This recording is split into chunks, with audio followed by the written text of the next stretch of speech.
अस्सलाम वालेकुम। आज मैं बनाने जा रही हूँ बहुत ही मज़ेदार रेसिपी जिसका नाम है आलू कीमा। इसलिए मैंने लिए हैं आलू ऑलमोस्ट 350 ग्राम, 2 अदद बड़े साइज के आलू। कीमा इसके अंदर जाएगा 500 ग्राम। टमाटर इसके अंदर जाएगा 300 ग्राम जिसको मैंने बारीक चॉप कर लिया है। प्याज इसके अंदर जाएगी ऑलमोस्ट 125 ग्राम, इसको भी बारीक चॉप कर लिया है। 1 टेबलस्पून फ्रेशली चॉप्ड अदरक और 1 टेबलस्पून फ्रेशली चॉप लहसुन, और इसके अंदर जाएगी 1 अदद बड़ी इलायची, 1 दालचीनी का टुकड़ा, 4 से 5 अदद लौंग और 150 ग्राम योगर्ट, 1 टीस्पून धनिया पाउडर, 1 टीस्पून जीरा पाउडर, 2 अदद छोटी हरी मिर्चें, 1 टीस्पून साबुत जीरा, नमक हस्बे जायका, हाफ टी स्पून काली मिर्च, 1 टीस्पून लाल मिर्च पाउडर, और इसमें जाएगी हल्दी ऑलमोस्ट हाफ टी स्पून। यहाँ पर एक कुकिंग पैन लेके मैंने उसमें ऑयल गरम कर लिया है। सबसे पहले मैं इसके अंदर डालूंगी साबुत गरम मसाले और इसको हल्का सा कराएंगे। अब हम इसमें डालेंगे प्याज,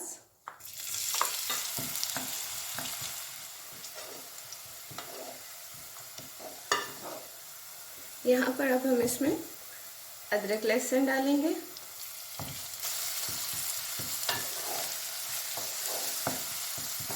अदरक लहसुन को बस ज़रा सा फ्राई करना है। अगर उसको ज़्यादा फ्राई कर देंगे तो उसका टेस्ट भी ख़त्म हो जाएगा और उसकी अफादियत भी बिल्कुल ख़त्म हो जाएगी। यहीं पर अब हम इसमें कीमा शामिल कर देंगे।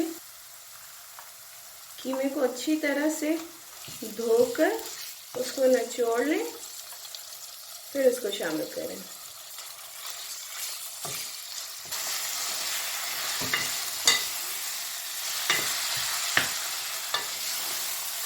कीमे को हम साथ साथ भूनते जाएंगे। यहाँ पर कीमे को मैंने ऑलमोस्ट 10 मिनट्स के लिए कुक किया है। अब यहाँ पर इसमें मैं स्पाइसेस शामिल करूँगी और इसको फिर अच्छी तरह से भूनेंगे। कीमे को जितनी देर भी पकाना है, इसको वक्तन फक्तन आपने भूनते रहना। कीमे की स्मेल ख़त्म करने के लिए ज़रूरी नहीं है कि हम इसमें बहुत ज़्यादा मसाले डालें, बल्कि इसके लिए ज़रूरी है कि हम कीमे को अच्छी तरह से धोएं और अच्छी तरह से भूनें। यहाँ मैं कीमे को मुसलसल भून रही हूँ। कीमे का अपना पानी ऑलमोस्ट खुश्क हो चुका है, ये देखिए, और बहुत अच्छी तरह से ये फ्राई हो रहा है। अब यहाँ पर हम नेक्स्ट स्टेप ये करेंगे कि हम योगर्ट के अंदर धनिया पाउडर और जीरा पाउडर को मिक्स करेंगे। अब यहाँ पर कीमे में मैं ये योगर्ट शामिल करूँगी।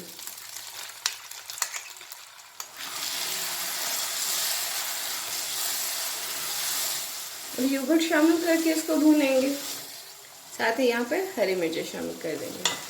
आप चाहें तो हरी मिर्च काट के भी शामिल कर सकते हैं, लेकिन बाज़ हरी मिर्च का टेस्ट इतना स्ट्रांग होता है कि वो सिर्फ हरी मिर्च का जायका महसूस होता है। कीमे का अपना जायका बिल्कुल ख़त्म हो जाता है।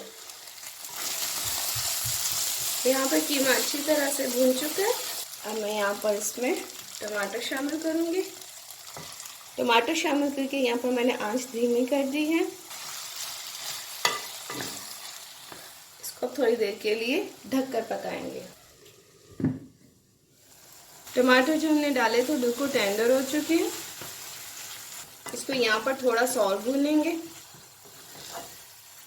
अब यहाँ पर थोड़ा पानी शामिल करके आलू डाल देंगे।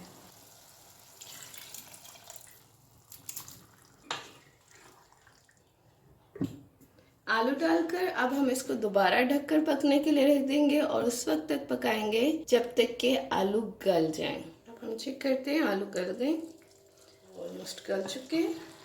देखिए कितना बेहतरीन सा आलू कीमा तैयार हुआ है। यहाँ पर आप चाहें तो इसको इसी कंसिस्टेंसी में रहने दें, चाहें तो इसको मुकम्मल तौर पर भून लें। मैं इसको इसी तरह ही रहने दूंगी। अब हम इसके लिए लास्ट स्टेप करते हैं और यहाँ पर हम इसमें ज़ीरे को भूनेंगे। यहाँ पर अब हम इसके ऊपर भुना हुआ ज़ीरा स्प्रिंकल करेंगे। हमारी आज की रेसिपी बेहतरीन मज़ेदार आलू कीमा तैयार है भुने हुए ज़ीरे के साथ, जिसकी अपनी खुशबू और अपना एक जायका है। आप बनाएंगे, आपको बहुत पसंद आएगा, इसलिए आप ज़रूर बनाएं और मुझे दुआओं में याद रखें। अल्लाह हाफिज़।